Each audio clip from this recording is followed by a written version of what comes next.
La pluralidad de Alemania se resume entre los ríos Neckar y Danubio, entre el verdor de los montes suavos y el esplendor natural de la Selva Negra. Stuttgart, la capital del Land Baden-Württemberg y de la industria automovilística, mantiene su trazado urbano repartido por una inmensa masa boscosa. Sin contradicciones, permite una doble vida, disfrutando del ocio activo en plena naturaleza y del cultural propio de una ciudad rica que ha levantado edificios vanguardistas para acoger sus famosas colecciones de arte.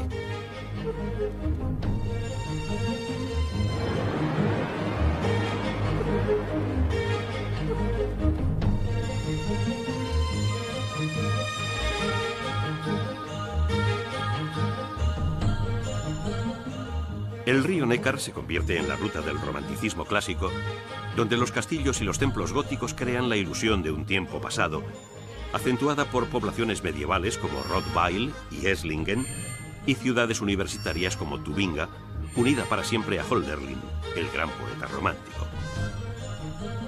La sensación de pluralidad se acrecienta ante las gigantescas coníferas de la Selva Negra, una de las regiones naturales más apreciada y visitada por los alemanes, desde el casino de Baden-Baden a los pueblos de los relojeros, cuya exactitud es mítica.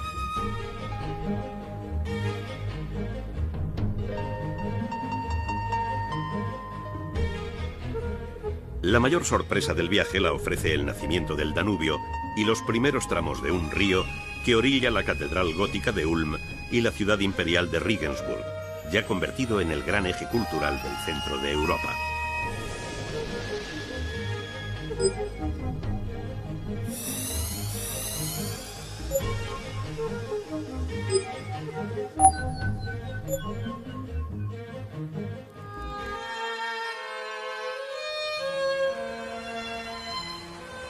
Esslingen conserva en su casco antiguo todos los valores que exaltaron los escritores del romanticismo.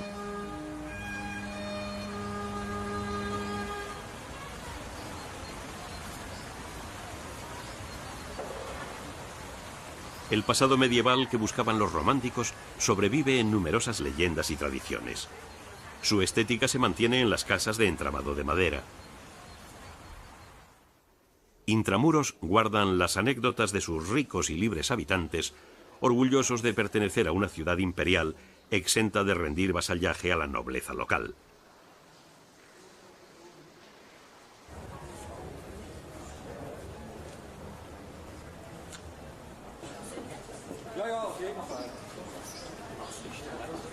Situada a orillas del Neckar, auténtico cordón umbilical del romanticismo, ya era importante en el siglo VIII gracias al puente y a las tasas que cobraban por atravesarlo.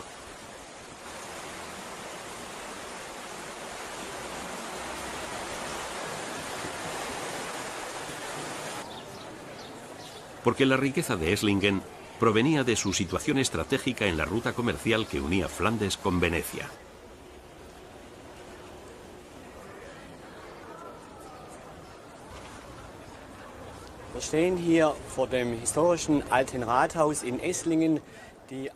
Peter Köhle comenta que estamos ante el reloj astronómico del antiguo ayuntamiento. La medida del tiempo en el siglo XV no era la misma que hoy. La gente se guiaba por el sol y la luna y sus movimientos eran los que mostraba el reloj con su complicada maquinaria.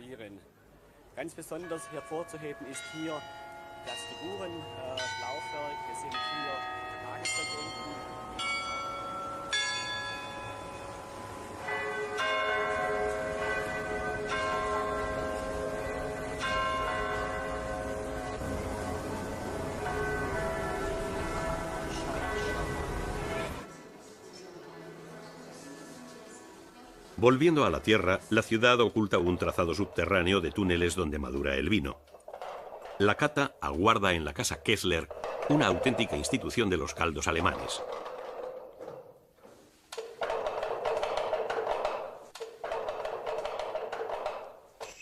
El castillo de Esslingen y las murallas protegían desde el siglo XIV a la ciudad rica e independiente. La riqueza sigue manifestándose hoy en una de las sociedades más acomodadas de Europa, en la que 1 de cada 4 habitantes es inmigrante.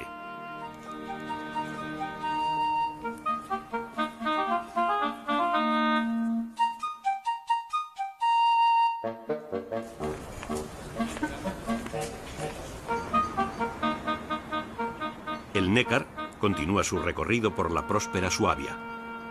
En su tramo alto discurre acompañado de grandes mansiones hacia la ciudad universitaria de Tubinga. Los colegios mayores y las sedes de 15 facultades se reparten por el casco histórico de una ciudad que vive de y para la universidad, una de las más antiguas de Alemania, fundada en el siglo XV.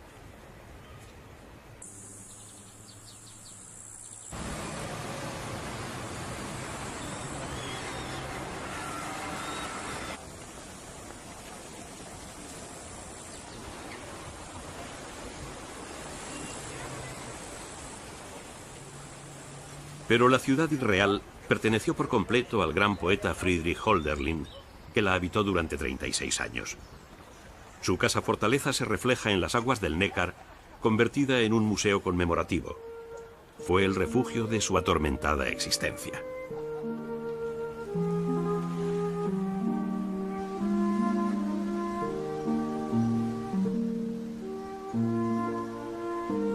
Mi siglo es para mí un azote.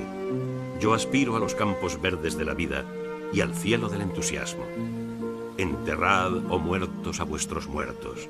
Celebrad la labor del hombre e insultadme. Pero en mí madura, tal como mi corazón lo quiere, la bella, la vida naturaleza. Pasear como Hölderlin entre los centenarios plátanos invita a pensar en los genios que se formaron en la prestigiosa universidad, en las aulas que acogieron a un joven científico llamado Johannes Kepler y a hombres de letras como Hegel y Schelling.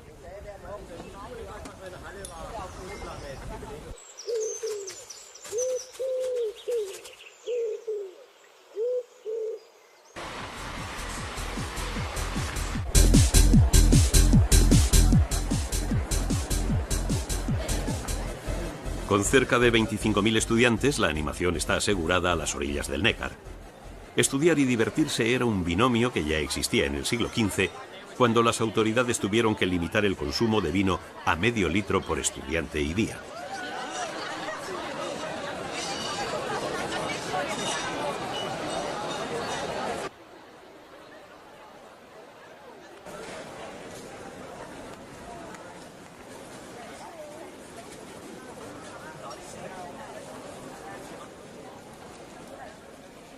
El reloj astronómico da la hora desde el siglo XVI, adornando la torre del ayuntamiento. En la Marktplatz, las casas de entramado guardan las estancias donde todavía viven los ricos burgueses y los profesores que se ayudan con clases particulares. En Tubinga se imparten 80 tipos de carreras, destacando los estudios de medicina, leyes y letras. Los tentáculos de la universidad llegaban hasta la Stiftskirche, que servía como aula de seminarios. El estilo gótico tardío alcanza su plenitud con una decoración que denota la riqueza de sus benefactores, los condes y duques de la región, que descansan eternamente en sepulturas antropomorfas. Las pétreas presencias, realizadas de 1537 a 1635, arrebataron la imaginación de los escritores románticos.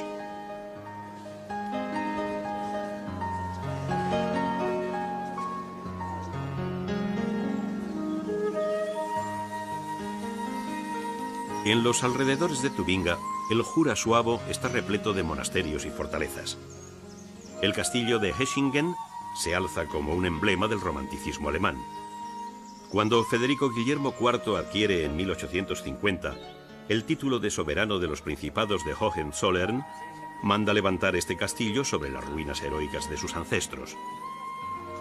El estilo elegido, el neogótico, estaba de moda por exaltar el ideal romántico y resultó perfecto para este nido de águilas sobre los montes suavos.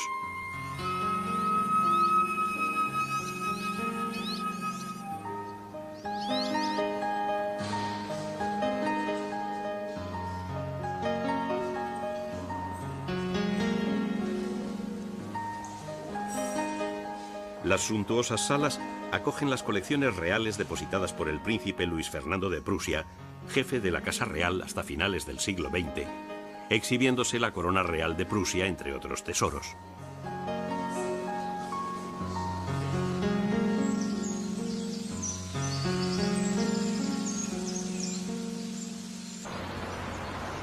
En las cercanías, la imaginación popular identifica varios lugares con el manantial donde Sigfrido, el héroe de los Nibelungos, fue herido de lanza.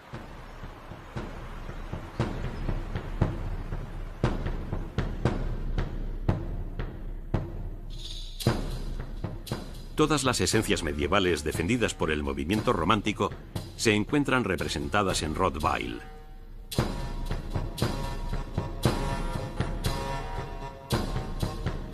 La ciudad amurallada se asoma desde un espolón rocoso al valle del río Neckar. En tiempos de los romanos ya estuvo habitada y fueron estos los que introdujeron la famosa raza de canes para cuidar del ganado. Los campesinos locales se encargaron de convertirlos en perros guardianes. Rottweil debe su fisonomía actual al medievo y al Renacimiento, que se apodera de las fachadas decoradas y de las preciosas fuentes. Conservarla parece una cuestión de honor para sus habitantes. Se salvó de la destrucción de la última guerra, convirtiéndose en un icono de la vieja Alemania, de los carnavales más auténticos, de la sociedad tradicional.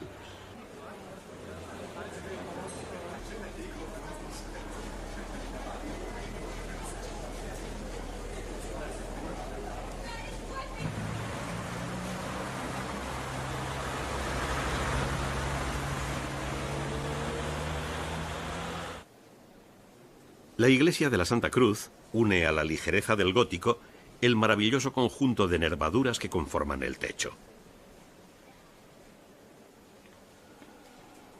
Los fabulosos retablos ofrecen muchas curiosidades, como una de las pocas representaciones que existen del demonio con cuerpo de mujer.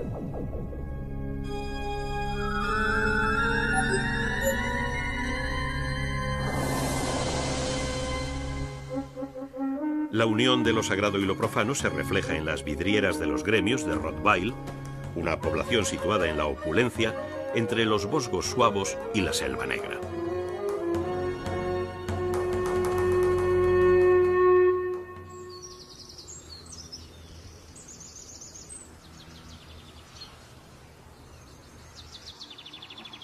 Nada hace sospechar que en medio de estos viñedos se encuentre Stuttgart, una de las locomotoras del poderío industrial de Alemania.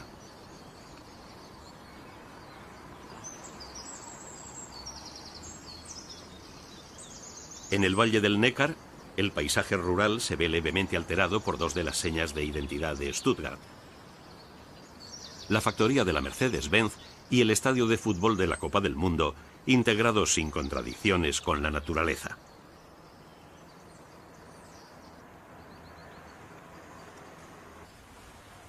La vanguardia de la arquitectura toma un papel protagonista en la capital del Land Baden-Württemberg. El nuevo edificio del Museo Mercedes-Benz está inspirado en la forma de una doble hélice, con un espectacular hall de entrada por el que se asciende hasta el inicio de las rampas, donde se muestran los prototipos y los coches más emblemáticos de Mercedes-Benz desde hace 120 años.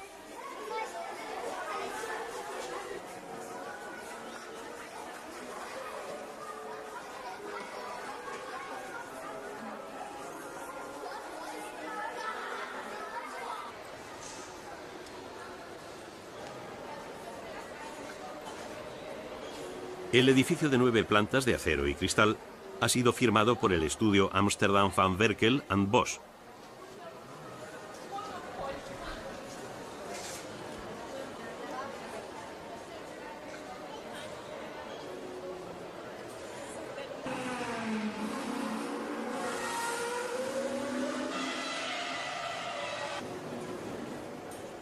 Los diferentes espacios permiten actividades como la conducción simulada y muestran los vehículos legendarios. Por una rampa espectacular parecen circular las obras maestras de Mercedes-Benz y también los coches del futuro.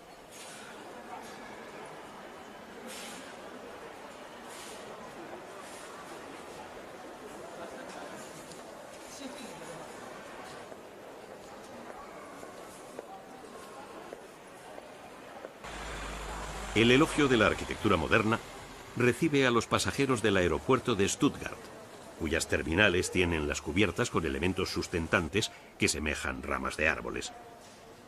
Una selva de acero a las puertas de la Selva Negra que ha merecido premios internacionales.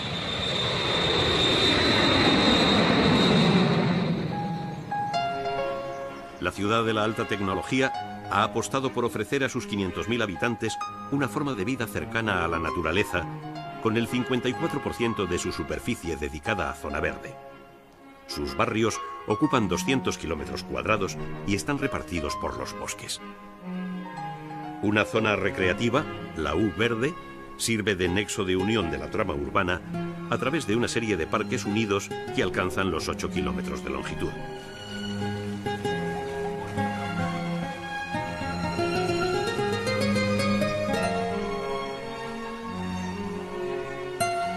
El más reconocido es el Jardín Botánico y Zoológico de Wilhelma, cuyos pabellones muestran una inspiración granadina.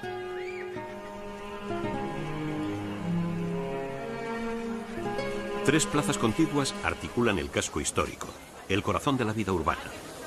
La plaza del Ayuntamiento alberga a diario un mercado tradicional de frutas.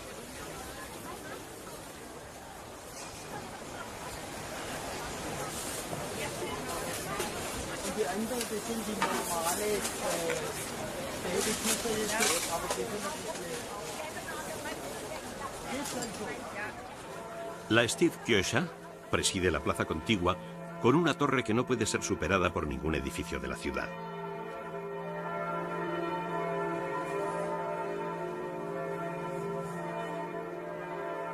El monumento al poeta Schiller siempre está rodeado de flores.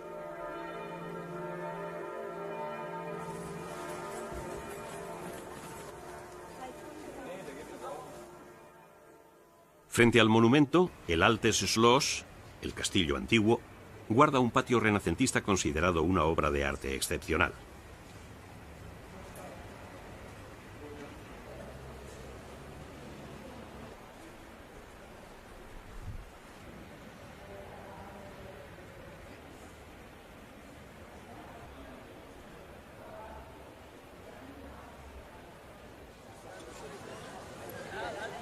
Un corto paseo lleva a la contigua plaza del Palacio, la Schlossplatz, el centro de la vida ciudadana, siempre animada por los estudiantes de la universidad.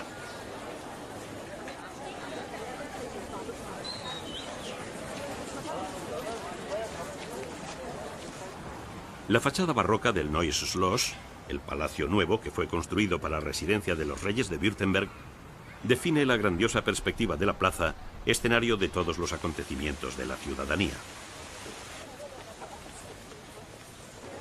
Stuttgart fue una de las ciudades balnearios más importantes de Europa, cuyas fuentes de aguas curativas tienen un caudal solo superado por Budapest.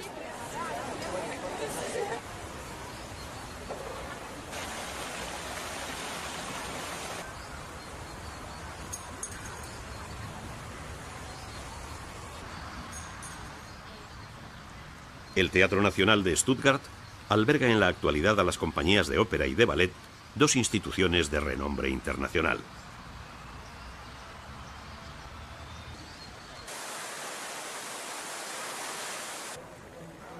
Sin temor al contraste, los arquitectos berlineses Hascher y Jühle levantaron en la gigantesca plaza del Palacio el ultramoderno edificio del Museo de Arte de Stuttgart.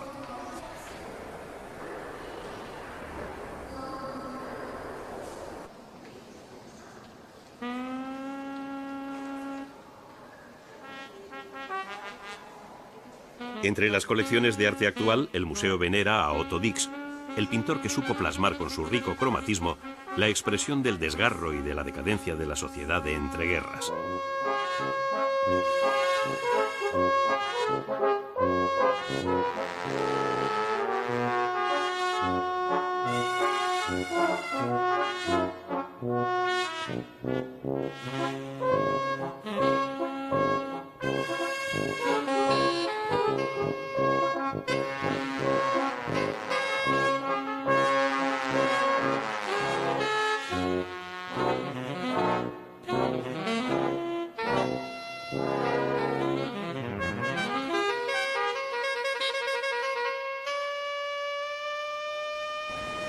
El museo alcanza todo su valor simbólico por la noche, rodeado de jóvenes.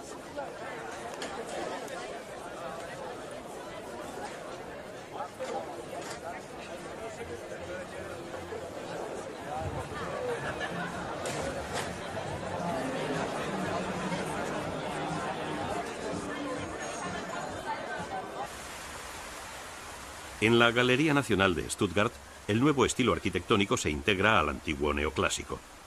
Un milagro estético logrado por el británico Stirling, padre del estilo postmoderno.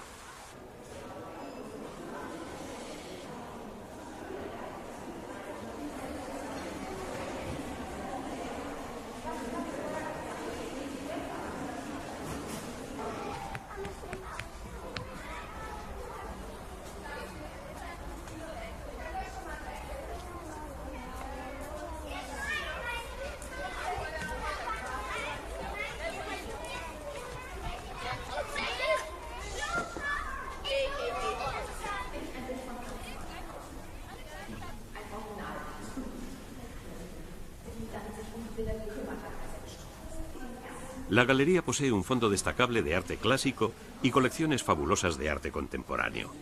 Modigliani, Kandinsky y Braque están ampliamente representados. Pero es Picasso el que cuenta con una presencia más acusada. En las paredes cuelgan obras maestras de todas las épocas de la pintura del genial malagueño, destacando la época azul y la cubista.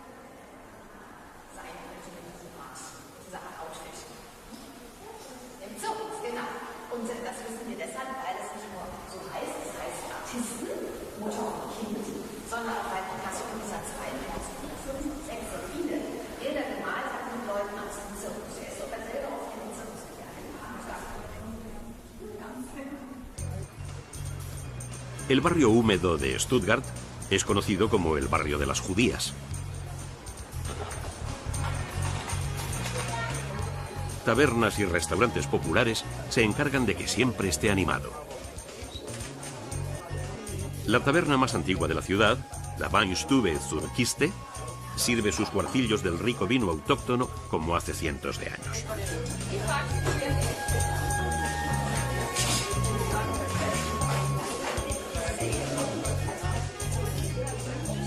La diferencia es que ahora lo saborean los trabajadores de Mercedes, Porsche, Bosch, Siemens, entre otros muchos.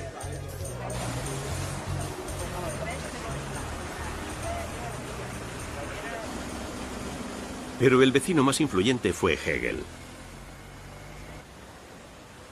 Su casa, convertida en museo, conmemora al gran filósofo del idealismo absoluto que afirmó: todo lo racional es real y todo lo real es racional.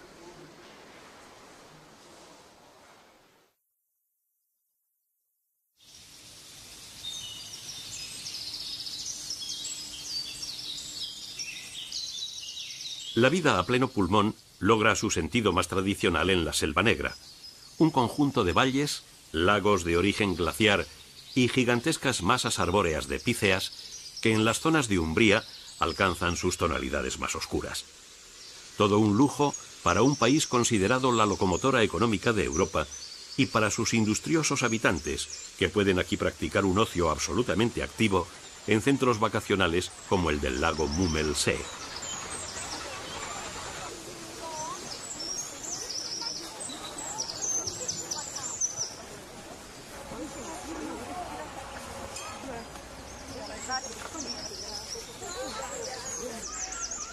La costumbre de descansar en la Selva Negra se retrotrae a finales del siglo XVIII, cuando la aristocracia y la alta burguesía europea se divertían en Baden-Baden.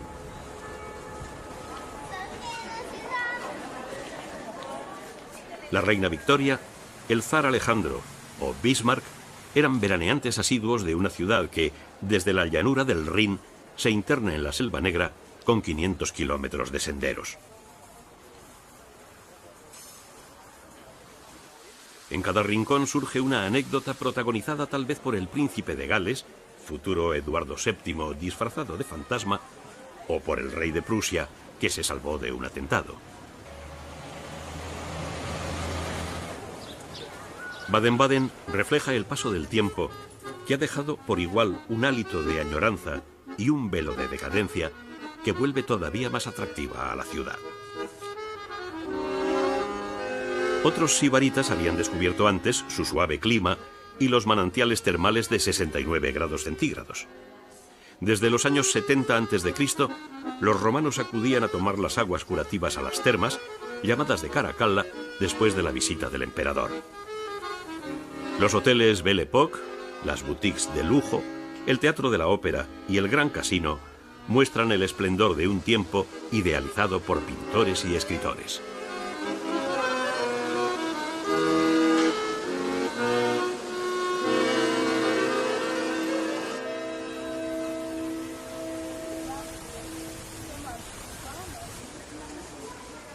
La búsqueda de la belleza iba aparejada con el lujo. Por ello se levantó el Trinkhalle, de estilo modernista, que recrea la antigüedad clásica y está considerado uno de los más bellos establecimientos termales de Europa.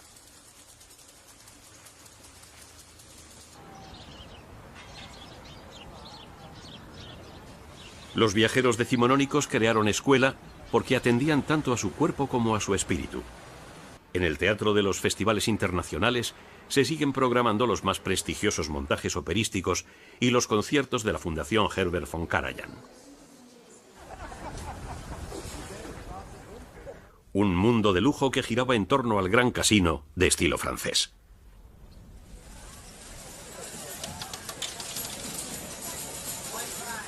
Frente a las mesas de la ruleta, Dostoyevsky vio arruinarse grandes fortunas, lo que le inspiró su novela El jugador.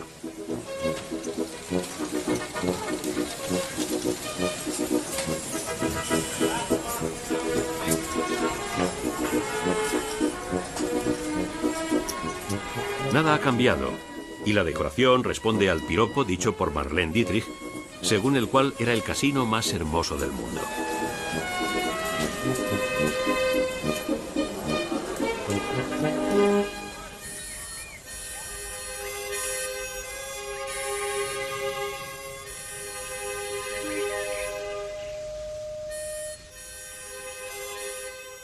La Selva Negra posee cientos de kilómetros de senderos que son recorridos por naturalistas, los cuales encuentran su equipaje esperándoles al finalizar cada jornada en un refugio distinto. En la profundidad del Gran Bosque de Alemania se abre Freudenstadt, una ciudad balneario muy frecuentada desde el siglo XIX por los deportistas y por quienes padecían enfermedades respiratorias. Alfonso XIII y la reina Victoria Eugenia también se beneficiaron de su buen clima. La plaza del mercado, levantada en el siglo XVII, debe su tamaño descomunal al hecho de haber sido trazada para albergar un palacio que nunca llegó a construirse.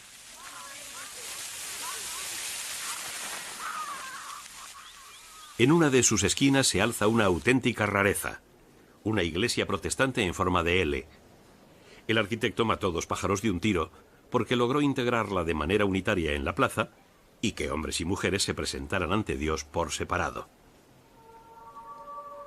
Freudenstadt se alza como un símbolo para los pacifistas. En abril de 1945, cuando solo faltaban varios días para el fin de la Segunda Guerra Mundial, fue bombardeada por la aviación británica en una acción de castigo, o más bien de venganza, ya que no tenía ningún valor estratégico. Los pocos supervivientes han logrado reconstruir su antiguo esplendor.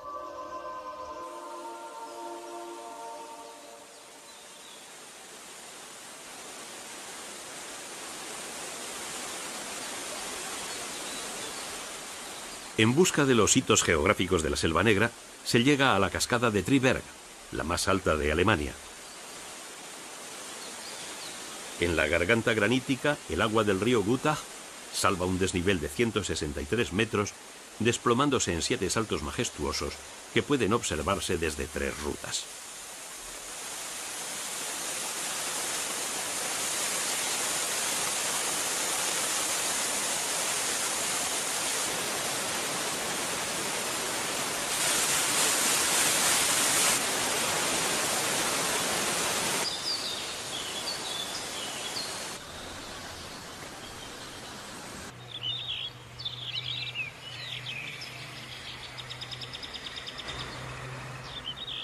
Las casas tradicionales, que en invierno aguantan intensas nevadas, aparecen escalonadas en el valle central de la ruta de los relojes de Cuco.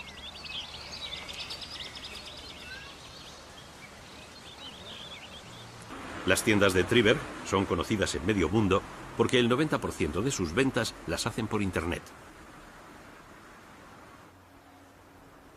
En el Museo de la Selva Negra de Triberg Se conservan colecciones de trajes típicos y una fabulosa colección de máscaras del ancestral Carnaval de los Locos.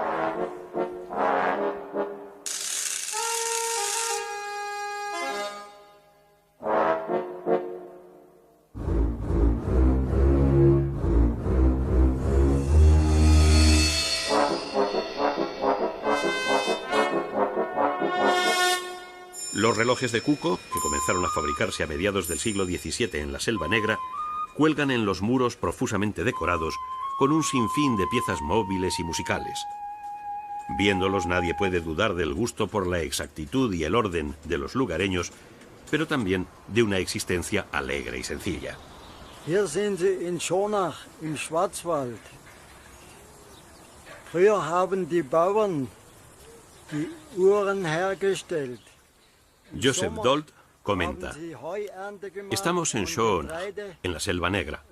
En el pasado los granjeros fabricaban relojes de pared en el largo invierno y durante el verano trabajaban en el campo. Desde hace 250 años hay relojes de cuco en la Selva Negra. De hecho, estos relojes fueron inventados en esta zona. Durante la primavera la gente iba a las ciudades de toda Europa para venderlos. Andaban semanas enteras hasta que los vendían todos y después volvían a casa. En la actualidad, la fabricación anual supera los 60 millones de ejemplares, pero el trabajo artesanal es un valor añadido, ya que cada pieza es única.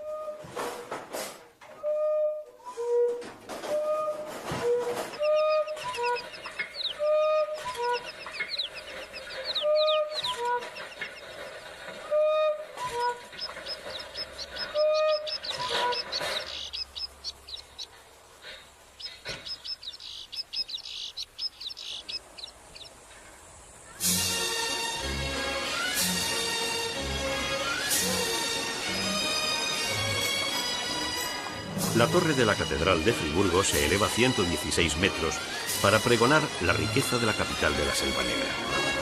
Levantada en arenisca roja, está considerada una obra maestra del gótico. A sus pies se celebra desde el medievo un mercado de productos tradicionales. Los campesinos de la zona más meridional y soleada de Alemania continúan vendiendo los vinos y las ciruelas, base de una famosa tarta.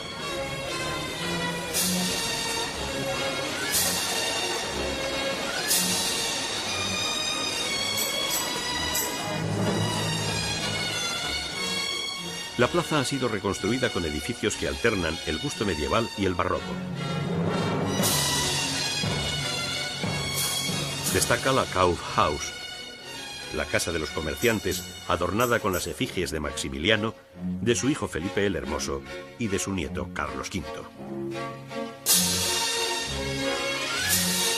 La catedral comenzó a levantarse en estilo románico tardío y fue continuada en el estilo gótico llegado de la cercana Francia.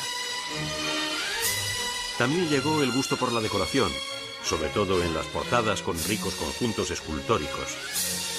En las vidrieras del siglo XIV donadas por los gremios, en las ricas capillas patricias y en el retablo mayor, obra de Hans Baldung Gruen, amigo de Durero. La catedral y sede arzobispal se salvó milagrosamente del bombardeo de la aviación aliada que arrasó el 80% de los edificios de la ciudad.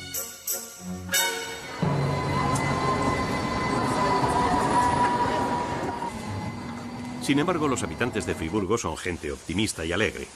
Están en el rincón más caliente de Alemania, producen un vino excelente y las calles del casco histórico están repletas de jóvenes, la mayoría estudiantes de la universidad, fundada a mediados del siglo XV.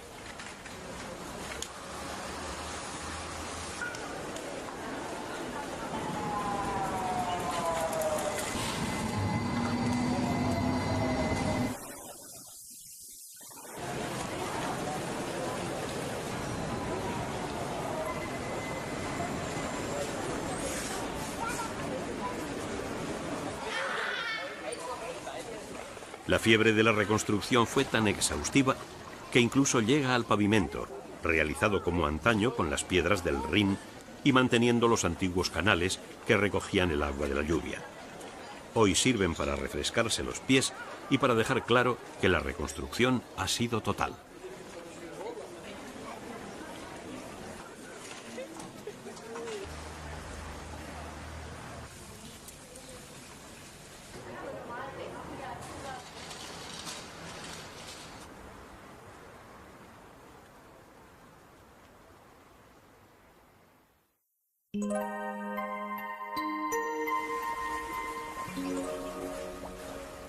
Aunque varias poblaciones se disputan el lugar exacto del nacimiento del Danubio, la más aceptada desde tiempos del emperador Tiberio es Donaueschingen. Un conjunto escultórico enmarca el lugar en que aflora el segundo río más largo de Europa. Frente al Palacio de los Príncipes de Fürstenberg, el brazo de Baar, representación de la rica meseta que se extiende entre la Selva Negra y el Jura de Suabia, señala el lugar donde se encuentran los ríos Breg y Brigach, que dan lugar a la formación del cauce del Danubio propiamente dicho.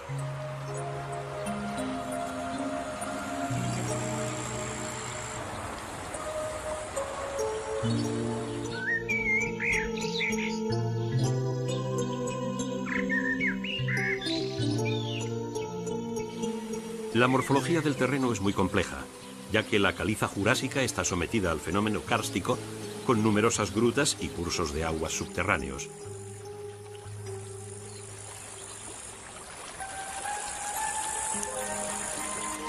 En Morhingen, el Danubio desaparece en el laberinto subterráneo, donde se produce la confluencia con la cuenca hidrográfica de otro río mítico, el Rin.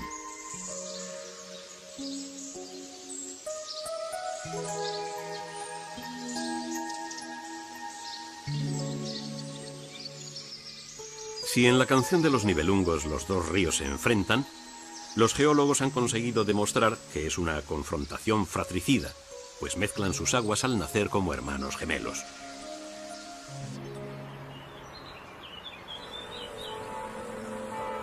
El Alto Danubio avanza encajonado dando lugar a un paisaje agreste al que se asoma el gran monasterio de Beuren. Todavía no es el río caudaloso que recorre 2.859 kilómetros hasta su desembocadura en el Mar Negro y que será una vía económica de vital importancia y el aglutinante cultural de Centro Europa.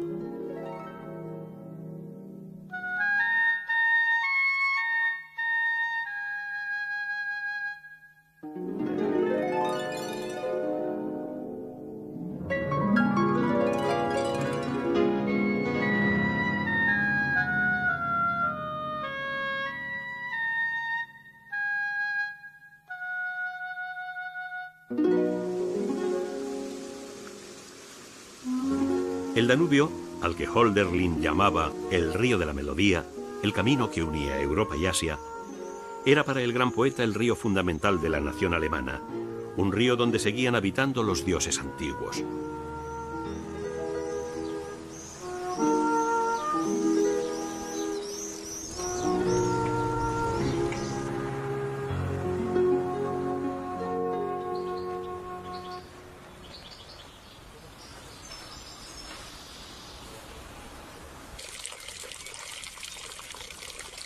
En sus orillas vivieron príncipes, pero ante todo agricultores y ganaderos, gentes sencillas que más allá de sus peculiaridades estaban unidas por el lazo fecundo del agua.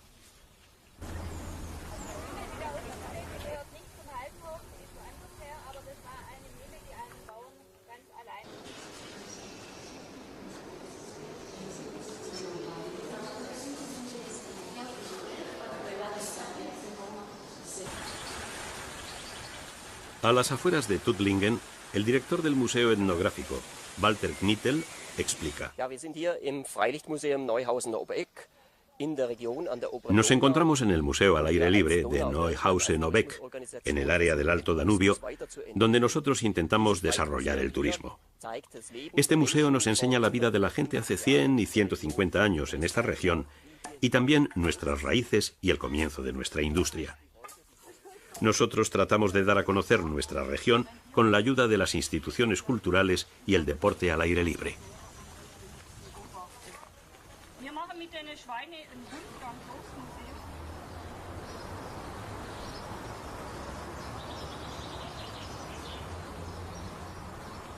El castillo de Sigmaringen refleja el auge de los Hohenzollern, que desde el siglo XI tuvieron aquí su casa familiar.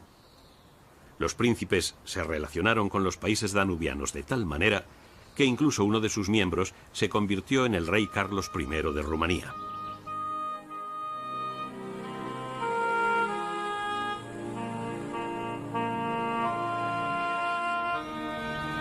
Aguas abajo, Ulm vive a finales de julio su gran fiesta, las Borböge.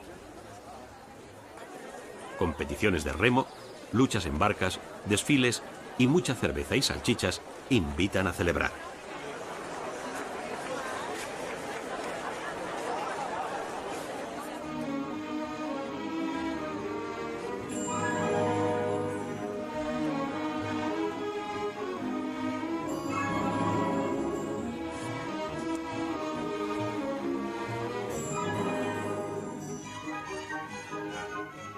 Cada 2 años, la Fiesta Internacional del Danubio concentra a músicos, escritores y artistas tras el simbolismo del río como cinta hermanadora de pueblos, ya que en Ulm el Danubio se hace navegable.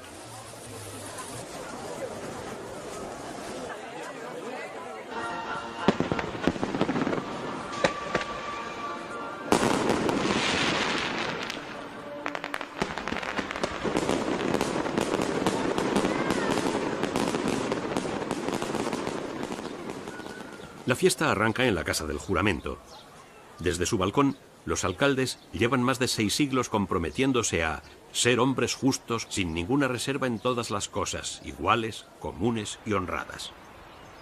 También se recuerda al sastrecillo que intentó volar sobre el Danubio y que acabó en el agua entre las rechiflas de sus conciudadanos.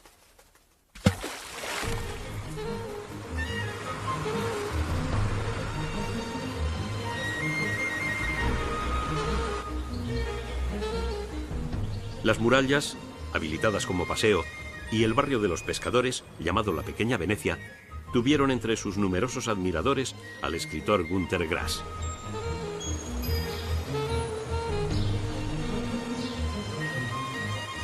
Convertida en ciudad por el emperador Federico I Barbarroja, controló la actividad comercial del Danubio.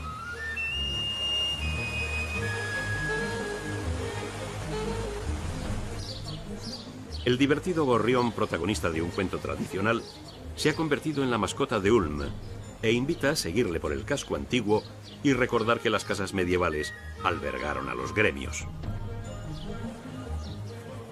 Einstein nació en Ulm y sus vecinos no le han olvidado, pese a que se marchó a Múnich con tan solo 15 meses de edad. Su casa natal desapareció en el bombardeo que destruyó gran parte del casco histórico, ahora reconstruido.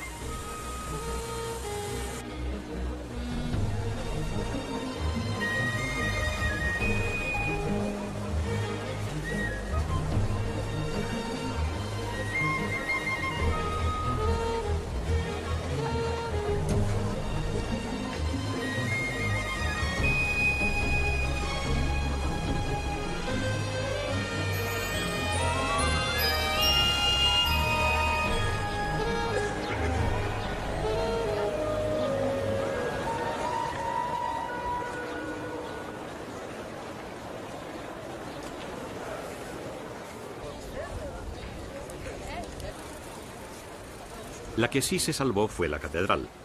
Cuentan que un grupo de hombres vigilaba y arriesgaba su vida en el tejado para arrojar a la plaza las bombas caídas sobre el templo, aprovechando los segundos que tardaban en estallar. Levantada por suscripción pública en el siglo XIV, era el símbolo de la prosperidad de los orgullosos burgueses de la ciudad imperial libre, que no dudaron en representar al mismísimo Pitágoras en la sillería del coro. Su torre calada, la más alta de la arquitectura religiosa, no se edificó hasta el siglo XIX, pero se siguieron los planos medievales. Ahora se opone a la Stadthaus de Richard Meier.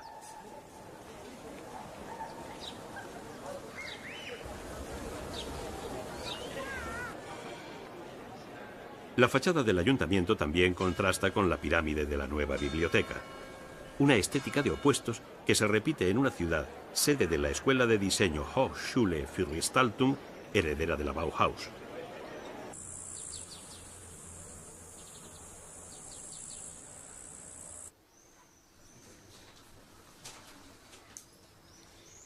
El Danubio atesora un legado bibliográfico de excepción, orillando a su paso una serie de bibliotecas barrocas, como la del monasterio benedictino de Biblingen, relacionada con la del monasterio austríaco de Melk.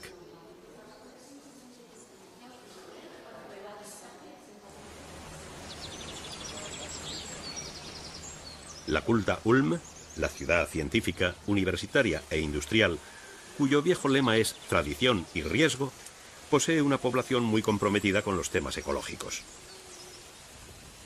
Por ella pasa la gran ruta ciclista de Europa, que corre paralela al curso del Danubio, uniendo países y ciudades históricas como Regensburg, la antigua Ratisbona, y su puente de piedra, maravilla de los siglos y del mundo.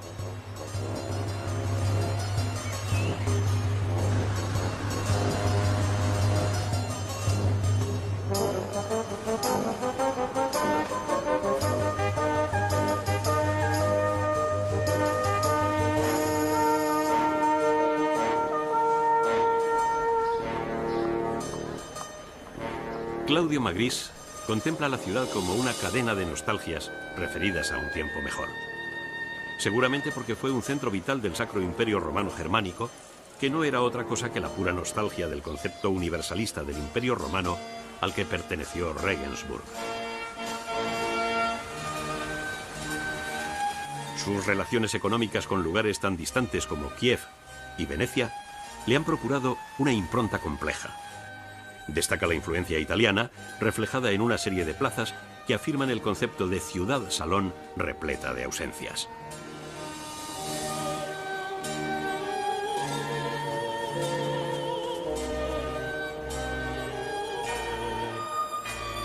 En ella, Kepler pensaba, los príncipes gastaban fortunas y en el albergue real, el emperador Carlos V amaba a una joven llamada Bárbara Blomberg, madre de don Juan de Austria.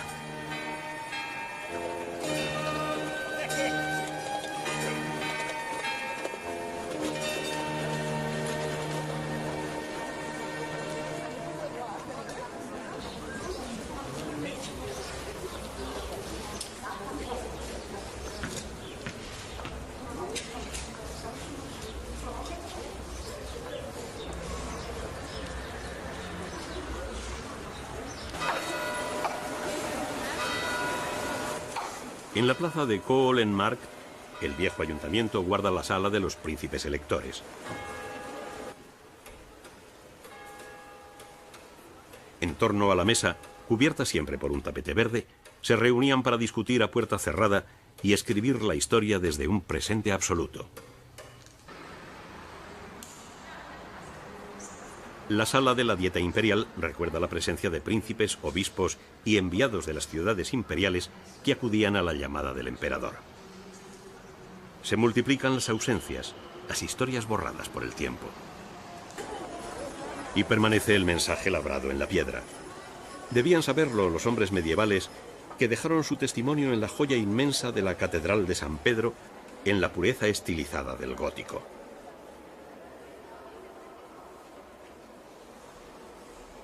En la nave central surge el recuerdo del Papa Benedicto XVI, que era profesor de dogmática en la Universidad de Regensburg.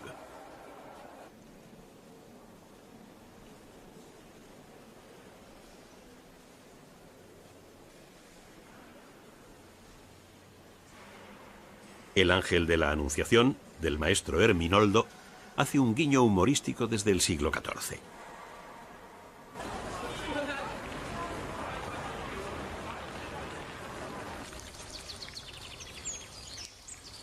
El Palacio de los Príncipes de Thurn und Taxis demuestra el ascenso social vertiginoso de un transportista en los Alpes. De aquí proviene la palabra taxi, que gracias al monopolio del correo imperial se hizo tan inmensamente rico como para aceptar el cargo de representante del emperador en la dieta y, naturalmente, pagar los costosos gastos de tal representación. Siguen siendo los más ricos, los protagonistas de la prensa rosa alemana. Pero de nuevo el medievo se muestra como una etapa luminosa para el arte en el claustro adjunto al palacio.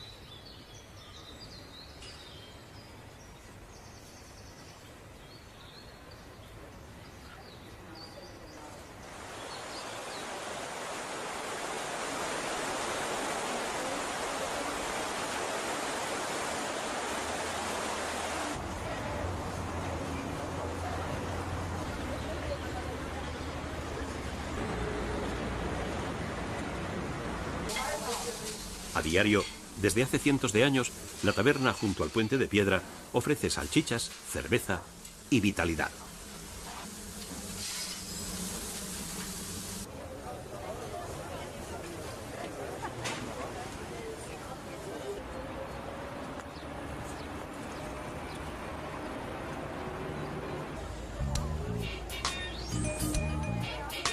Los barcos realizan excursiones por el Danubio.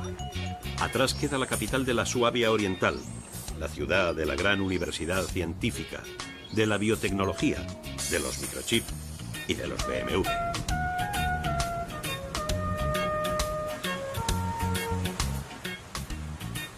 Entre el verdor del valle rodeado por las montañas del bosque bávaro, aparece el Valhalla, un templo levantado a los grandes creadores germanos.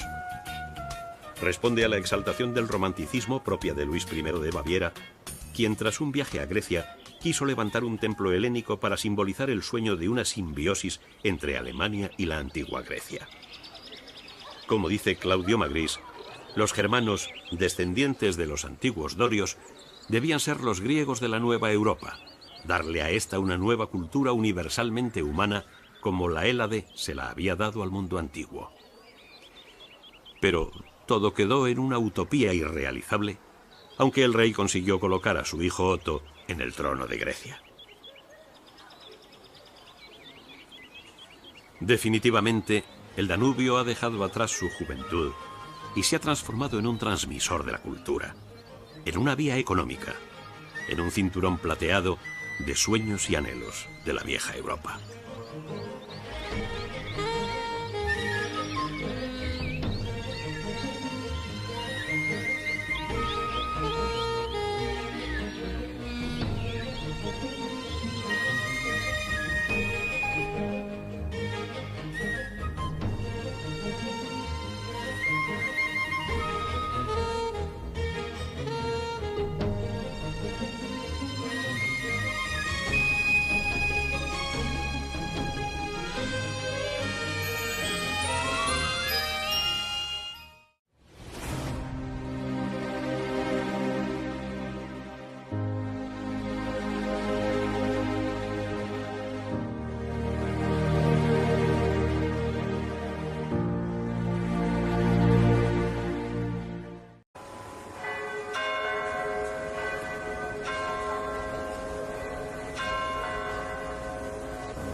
Volviendo a la tierra, la ciudad oculta un trazado subterráneo de túneles donde madura el vino.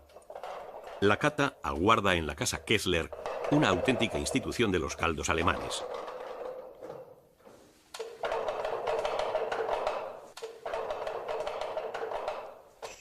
El castillo de Esslingen y las murallas protegían desde el siglo XIV a la ciudad rica e independiente. La riqueza sigue manifestándose hoy en una de las sociedades más acomodadas de Europa, en la que 1 de cada 4 habitantes es inmigrante.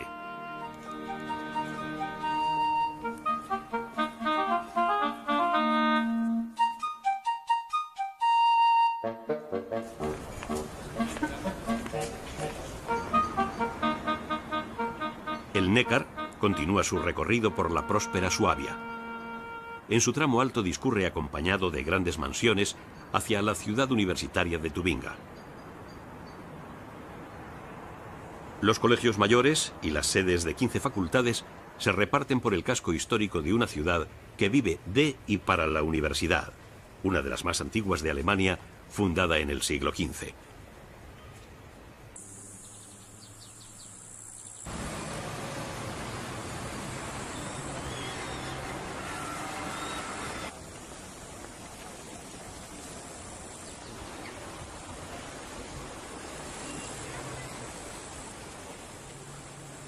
Pero la ciudad irreal perteneció por completo al gran poeta Friedrich Hölderlin, que la habitó durante 36 años. Su casa fortaleza se refleja en las aguas del Neckar, convertida en un museo conmemorativo. En Tubinga se imparten 80 tipos de carreras, destacando los estudios de medicina, leyes y letras. Los tentáculos de la universidad llegaban hasta la Stiftskirche, que servía como aula de seminarios. El estilo gótico tardío alcanza su plenitud con una decoración que denota la riqueza de sus benefactores, los condes y duques de la región, que descansan eternamente en sepulturas antropomorfas. Las pétreas presencias, realizadas de 1537 a 1635, arrebataron la imaginación de los escritores románticos.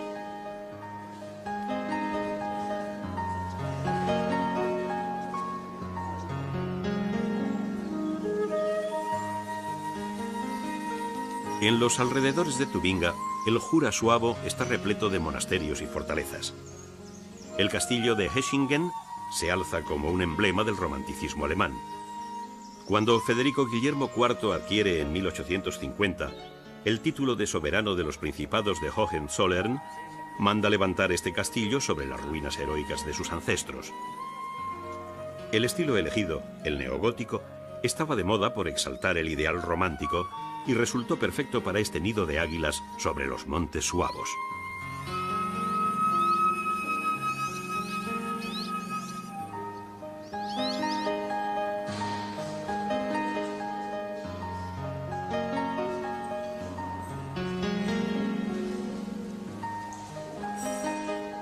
Las suntuosas salas acogen las colecciones reales depositadas por el príncipe Luis Fernando de Prusia, jefe de la Casa Real hasta finales del siglo XX, exhibiéndose la corona real de Prusia, entre otros tesoros.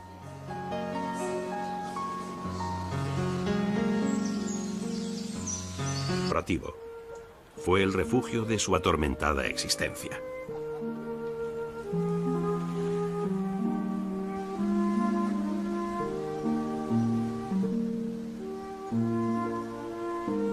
Mi siglo es para mí un azote. Yo aspiro a los campos verdes de la vida y al cielo del entusiasmo. Enterrad, oh muertos, a vuestros muertos. Celebrad la labor del hombre e insultadme. Pero en mí madura, tal como mi corazón lo quiere, la bella, la vida naturaleza. Pasear como Hölderlin entre los centenarios plátanos invita a pensar en los genios que se formaron en la prestigiosa universidad, en las aulas que acogieron a un joven científico llamado Johannes Kepler y a hombres de letras como Hegel y Schelling.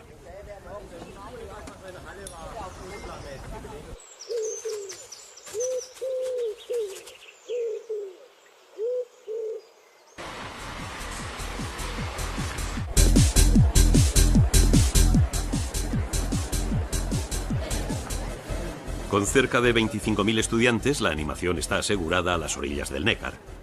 Estudiar y divertirse era un binomio que ya existía en el siglo XV, cuando las autoridades tuvieron que limitar el consumo de vino a medio litro por estudiante y día.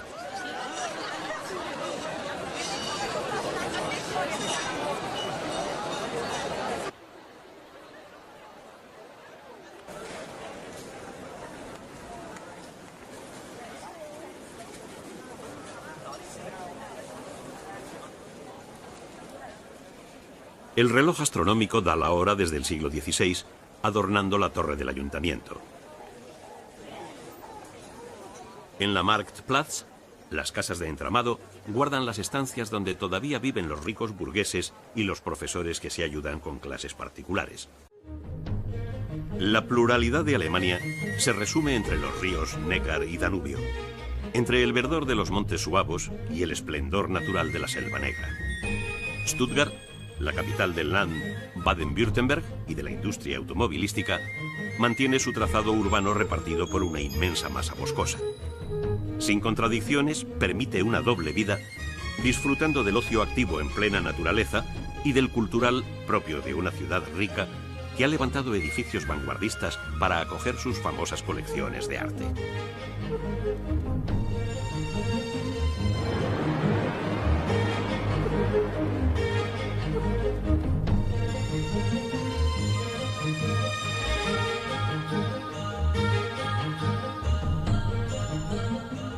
El río Neckar se convierte en la ruta del romanticismo clásico, donde los castillos y los templos góticos crean la ilusión de un tiempo pasado, acentuada por poblaciones medievales como Rottweil y Esslingen, y ciudades universitarias como Tubinga, unida para siempre a Hölderlin, el gran poeta romántico. La sensación de pluralidad se acrecienta ante las gigantescas coníferas de la Selva Negra, una de las regiones naturales más apreciada y visitada por los alemanes, desde el casino de Baden-Baden a los pueblos de los relojeros, cuya exactitud es mítica.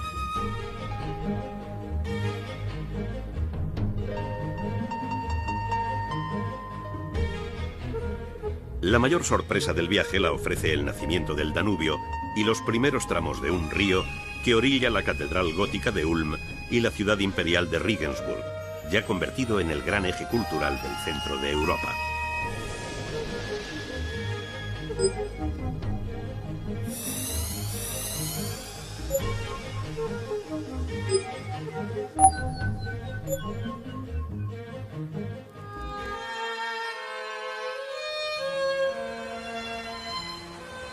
Esslingen conserva en su casco antiguo todos los valores que exaltaron los escritores del romanticismo.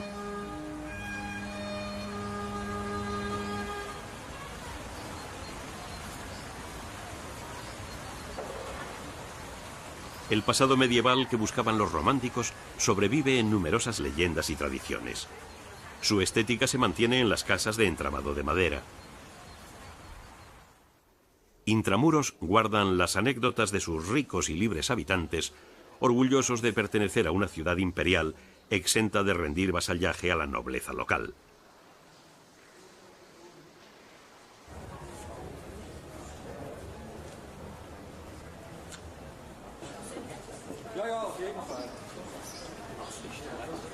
Situada a orillas del Neckar, auténtico cordón umbilical del romanticismo, ya era importante en el siglo VIII gracias al puente y a las tasas que cobraban por atravesarlo.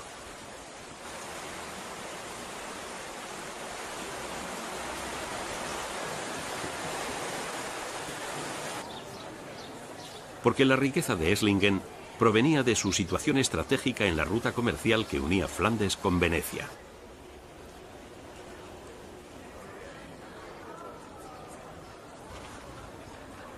Wir stehen hier vor dem historischen alten Rathaus in Esslingen.